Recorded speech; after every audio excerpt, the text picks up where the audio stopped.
Free Agency 2019. Les Bulls, les Wizards et le Magic. Tout à fait, on ne perd pas de temps, je lance le chronomètre, c'est le petit marathon de ce premier jour de Free Agency. On a tout vécu hier soir en direct, on vous a tout mis en escroc dans le tableau Made in Trash Talk avec toutes les signatures, vous pouvez les retrouver. On a déjà fait pas mal d'équipes, on enchaîne. Chicago, ouais. Washington et Orlando. On va s'occuper de ces trois franchises, 12 minutes à l'horloge, on pourra dépasser un petit peu. On fait le tour complet. Chicago. Pourquoi on les a mis ensemble ? Parce que petit move. Ouais. Oui, il y en a qui sont liés. Oui, il y en a qui sont liés les uns aux autres. Ça n'a pas été tapé du gros agent libre. Non, et puis des équipes de l'Est qui vont essayer de se faire une petite place au soleil. Exactement, ça a plutôt essayé de combler les besoins. On rappelle que les Wizards et les Bulls sont pas allés en play-off l'année dernière. Non. Que le Magic les a arrachés de justesse. Tout à fait, magnifique. C'est vrai. Bien sûr, bien sûr. Et que du coup, pour autant, ces équipes ont envie de continuer à travailler sur les effectifs en place et donc d'ajuster des petites pièces. C'est ça, et notamment Chicago qui a attaqué dès minuit pile avec la signature de monsieur Thaddeus Young, qui est donc parti d'Indiana sur à peu près une 40aine de millions sur 3 ans. Expérience, polyvalence, leader de vestiaire, très apprécié chez les Pacers. Il vient aider justement les Lauri Markkanen, Wendell Carter Jr. et compagnie pour faire passer un cap aux Bulls. On sait qu'il y avait des rumeurs sur du Patrick Beverley, dont on parlera par la suite parce qu'il a trouvé son bonheur ailleurs. Tu as déjà Thaddeus Young qui vient renforcer ton secteur intérieur avec de l'expérience en plus. Une bonne signature pour Chicago. C'est ça, 41 sur 3. C'est ça. Je vérifiais parce que j'avais un doute. Bonne petite signature, hein. J'aime bien. Comme tu l'as dit, expérience pour Markkanen, pour Wendell Carter. C'est vraiment bien. Pour faire progresser le bestiau qui est Cristiano Felicio aussi, c'est super. Voilà. Non, mais c'est intéressant, ça crée une vraie rotation sur le front de course. On a vu Thaddeus Young la saison dernière être capable de vraiment être efficace dans le système des Pacers à côté d'un pivot comme Miles Turner. Là, ça va être un peu différent. Oui. C'est-à-dire qu'on va voir comment il va être potentiellement utilisé. Il y a des options en tout cas. Mais voilà, il défend, il est intelligent en attaque, tu peux lui donner la balle au poste. Très bon défenseur qui a défendu sur des tellement 3, de postes des différents. 4, quelques pivots. Tu peux avoir des 5 avec tu peux avoir des secteurs intérieurs avec du Markkanen pivot et Thaddeus Young à côté. Tu peux avoir Wendell Carter et Thaddeus Young. Tu peux avoir juste Thaddeus Young en sortie de banc. C'est vraiment des belles options pour les Bulls. C'est bien. Et Satoransky. Et en effet, monsieur Satoransky qui a quitté Washington et qui nous a rejoint les Bulls sur 3 ans à peu près, si je dis pas de bêtises, à 30 millions à peu près. Ouais, une trentaine de millions sur 3 ans, je vais vérifier tout de suite. Si je dis pas de bêtises. Meneur, combo 1-2. Combo. Bon joueur de basket, 30 millions sur 3 ans. Ouais. Qui a notamment profité l'année dernière de l'absence de John Wall pour se faire enfin du temps de jeu et des responsabilités aux côtés de Bradley Beal, très apprécié par les Wizards, que Washington aurait peut-être aimé conserver, mais là pour le coup avec la reconstruction qu'il y a, ou plutôt la transition à Washington, il laisse Satoransky partir. Joueur technique, joueur cérébral. École tchèque, République tchèque. République tchèque je crois. Joueur cérébral, moi j'aime bien, c'est un joueur que j'aime bien. Il rentre très bien dans le projet Bulls.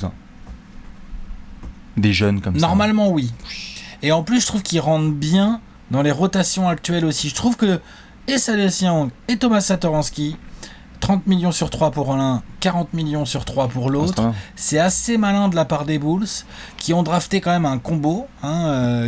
White. Du coup, Chris Dunn, on sait pas trop ce qui va se passer pour lui ou comment ça se passe. Pour le moment, ils disent qu'ils vont voir jusqu'au camp d'entraînement. C'était ce qui avait été un petit peu acté, c'était qu'au camp d'entraînement, il y aurait une vraie décision qui serait prise sur Chris Dunn. Pour le moment, tu le conserves. Il en est où, Chris Dunn ? Il y a une restricted qui va tomber par la suite. Il a encore un an. C'est ça. Ok, ils peuvent le garder encore un an. Du coup, ils auraient Chris Dunn, Kobe White, Zach LaVine, Satoransky pour tourner sur les lignes arrière. Otto Porter, Chandler Hutchinson. Sachant qu'ils ont visé à un moment Rubio, ils l'ont pas eu. Oui. Ils ont visé Patrick Beverley, ils ne l'ont pas eu. Alors oui. Ils étaient très très chauds, soi-disant. Moi, j'ai vu les rumeurs, mais après, j'ai pas vu de concret. Mais sur Malcolm Brogdon. Ouais, finalement, ils ont dû le lâcher. Tu vois, et du coup, au final, tu chopes Satoransky. Tu vas peut-être garder Chris Dunn un an, donc c'est peut-être pas aussi bien que ce que tu aurais voulu. Mais ça peut fonctionner. Le seul truc, c'est que si je dis pas de bêtises, on est là aussi potentiellement sur un cas de sign and trade. Ça a vérifié, notamment on a écrit dessus sur Trash Talk. Je crois qu'il faut lâcher du Ryan Arcidiacono et je ne sais plus qui. Comment ça, sign and trade avec Satoransky. D'accord. Du côté de Washington et t'envoies des Chicago. joueurs à Washington. Normalement, il y a du pic du second tour de draft et potentiellement du joueur. C'est juste pour les fans de Arcidiacono qui était un peu le Kirk Heinrich bis 2.0 qui aurait pu se développer. Vous allez l'oublier. Vous allez l'oublier tranquillement. Mais dans tous les cas, oui, Chicago, c'est assez intéressant. Beaucoup d'insiders aux US qui commencent à dire que Chicago, les playoffs l'année prochaine, pourquoi pas, le projet. Faut peut-être rester un peu calme, mais en tout cas, faudra regarder. On en parlera dans les 30 premières secondes. Voilà. N'est-ce pas? Du côté de Washington, quelques micro-mouvements. Donc on a vu monsieur Satoransky partir. La transition, elle est connue. Tu vas essayer de proposer fin juillet 111 millions de dollars sur 3 ans en prolongation à Bradley Beal. Là, tu as juste dit Thomas Bryant, tu restes 25 millions sur 3 ans. Tu fais signer Schmitz. Schmitz qui débarque aussi, tout à fait. Mine de rien, il a Voilà. un contrat. Hein. Oui, il va faire le dragster. Maintenant que John Wall n'est pas là, il va pouvoir faire son dragster aux côtés de Bradley Beal. Schmitz, 12 millions, grosso modo, sur 2 ans. Oui. Et tu as laissé monsieur Bobby Portis partir du côté de New York, donc Washington. Et donc Thomas Satoransky, c'est un Washington. sign and trade. Hein. Ouais. Bien sûr, bien sûr. L'axe juste sur Bobby Portis, c'est que vu que tu viens de drafter aussi monsieur Rui Hachimura, tu vas pouvoir développer tout ça gentiment avec de grosses minutes pour lui. Il y a aussi le cas Jabari Parker à régler, mais John bon, Wall c'est- est encore blessé en début de saison prochaine. non, là les Wizards, ça va être très très chaud hein, le 5 majeur. Genre, tu peux avoir Ishmis en titulaire à Washington. Et vu que t'as plus Sato, tu peux avoir Thomas Bryant en pivot titulaire. Qui est lié? Bah, ils vont essayer de mettre du. Si tu as Thomas Bryant en 5, Rui Hachimura en 4, Bradley Beal en 2, Ishmis en 1. En 3, ils ont quoi? Ils vont essayer de garder Jeff Green. Non, mais ils vont prendre, il y a des Ils trois ont qui vont- Jonathan Simmons. Ouais. Si je dis pas de bêtises. Ah ouais? Bah, Bah écoute, on va voir. hein. comment ils l'ont eu, Jonathan Simmons? C'est C'est quoi? pour ça que ça me. C'est bizarre ça. Pourquoi j'ai ça dans mes Ayant tableaux? tous les deals en tête, ça m'étonne. Mais Pourquoi j'ai ça dans mes tableaux, moi? non, Attends, mais bouge pas, je c'est regarde. probablement Spotrac qui a fait les siennes. Mais dans tous les cas, Washington, voilà, tu as fait les petits mouvements que tu voulais. Pas trop de dépenses inutiles, hein, alors que Washington a fait du lourd là-dessus les dernières années. Mais là, bon, tu as mis le deal qu'il fallait. Thomas Bryant, t'as bien aimé son développement avec son énergie, s'entend bien avec Bradley Beal. Puis Smith, c'est à hauteur de 10 millions l'année, je crois, Smith. Smith, c'est 20 millions sur 2 ans ou c'est. Traded to Washington from Philly le soir de la draft avec le pick 42, Ah oui. l'admiral Scofield. Ah oui, Admiral Scofield, 2 c'est millions. vrai, c'était fait au buzzer. Voilà Jonathan Simmons, comment Juste, ils l'ont eu. excuse-moi, Smith, c'est 20 millions sur 2 ans ou c'est 10 millions sur C'est- 2 ans? Non, c'est là d'après ce que je vois, c'est 12 sur 2 ans. Ah oui, 12 sur 2 ans.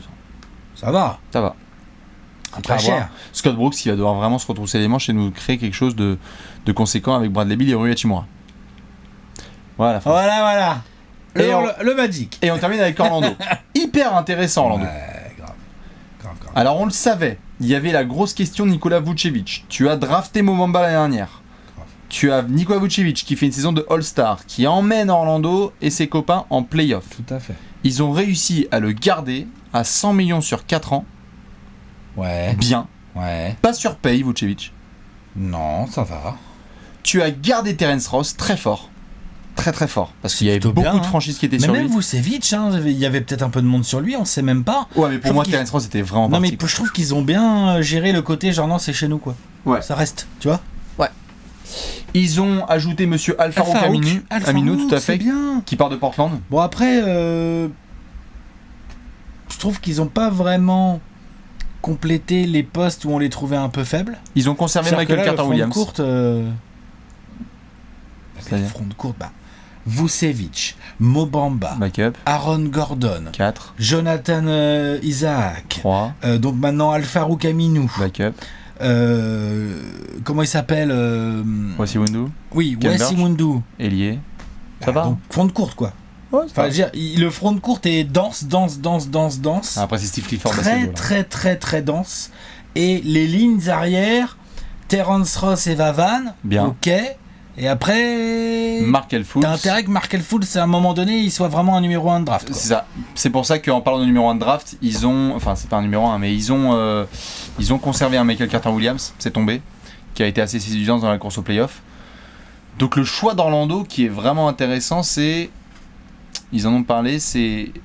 Ok, t'as drafté Mo Bamba et tu prolonges Vucevic, mais ils comptent clairement sur leur force interne et sur leur culture pour développer un des jeunes. C'est-à-dire que si Markel Fultz, ou Aaron Gordon, ou Jonathan Isaac, ou Mo Bamba devient une espèce de star, ah putain, en étant formé notamment par les Terence Ross, Vucevic et Fournier et Steve Clifford. Ah, c'est bien.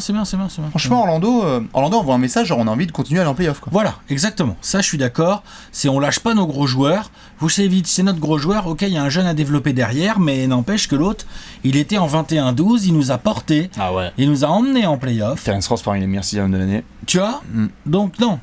Là-dessus, Moi, ça, j'aime bien. La question que j'allais te poser, c'est le plafond du coup de cette équipe, avec cet effectif-là. Bah, ça va dépendre de quel est le plafond de Jonathan Isaac, de Mobamba, est-ce que Markel Fultz il revient jouer au basket, ou est-ce que quand il revient jouer au basket, est-ce que c'est vraiment le numéro 1 de draft qu'on attend, tu sais, le mec à 18.8 passes là, ou en fait ça le saura jamais ce mec là, tu vois? Ah bien sûr. Il est là, le plafond d'Orlando il se joue là, il se joue dans leur jeune, parce que Vucevic fait une saison incroyable, ça va quand même pas être facile pour lui de faire mieux. Non, là, il y a un plafond. Vavan a peut-être encore un peu de marge, mais va peut-être pas non plus devenir un 30 points s'il passe. Non. Enfin, je lui souhaite, mais j'y crois pas. Non, clairement. Terrence Ross, on sait ce qu'il va faire. Ouais. Aaron Gordon, il y a peut-être encore un peu de marge. Il y a de la marge pour lui et pour Jonathan Isaac. Ils ont dit vraiment. Jonathan Isaac, il y en a plus. Oui, il y en a beaucoup plus. Isaac, bien sûr. Mais Aaron Gordon a encore du talent à développer. Ce qu'il fallait, c'était justement garder Vucevic parce que tout le système est autour de lui. Bah, il est fort en attaque, quoi. Il t'assure, il occupe les défenses, il t'assure du scoring. Ouais. Bah, c'est un All-Star, quoi. C'est ça. C'est un All-Star, quoi. T'as gardé ton All-Star. C'est ça, t'as gardé ton All-Star. Ça, c'est le signe d'une équipe qui veut continuer à gagner. Tes vétérans qui vont t'emmener peut-être en playoff. Orlando fera partie des équipes dont on parlera à la rentrée. On se dira top 8, top 8, top 8. Est-ce que ça va taquiner? De toute façon, c'est simple. Hein. Si je les mets en playoff, on peut y aller. Si je les mets pas en playoff, il y a quand même de fortes chances qu'ils y aillent. Putain, attends. C'est un peu ça la règle, non? Atlanta, Charlotte, Miami. Orlando peut être champion de la division l'année prochaine. Ouf. Bah, c'est pas déjà le cas cette année? Si, ouais, mais c'est back-to-back. Tenant du titre de la très très violence. Concurrentielle South East. Attention, la South East, il y a les terribles Hawks, les grands Wizards. Les Bobcats. Ouais.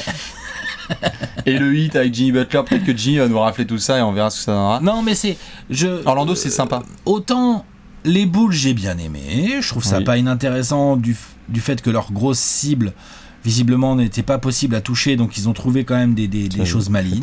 Les Wizards, je suis très sceptique. Bof.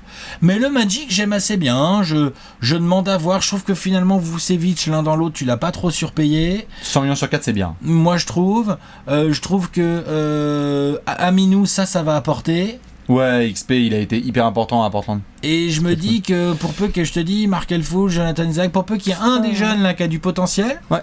Bon. L'effectif peut être fun. On va surveiller tout ça. Dans tous les cas, dites-nous ce que vous pensez de ces trois équipes qui ont fait des mouvements. Chicago avec du Tadeusz Young notamment et du Thomas Satoransky. Washington qui essaie de se créer une équipe de basket. Et nos copains d'Orlando qui ont été décidés d'être dans la continuité. On enchaîne, on perd pas de temps. Free Agency 2019, prochain trio d'équipes. À tout de suite. Ciao, ciao.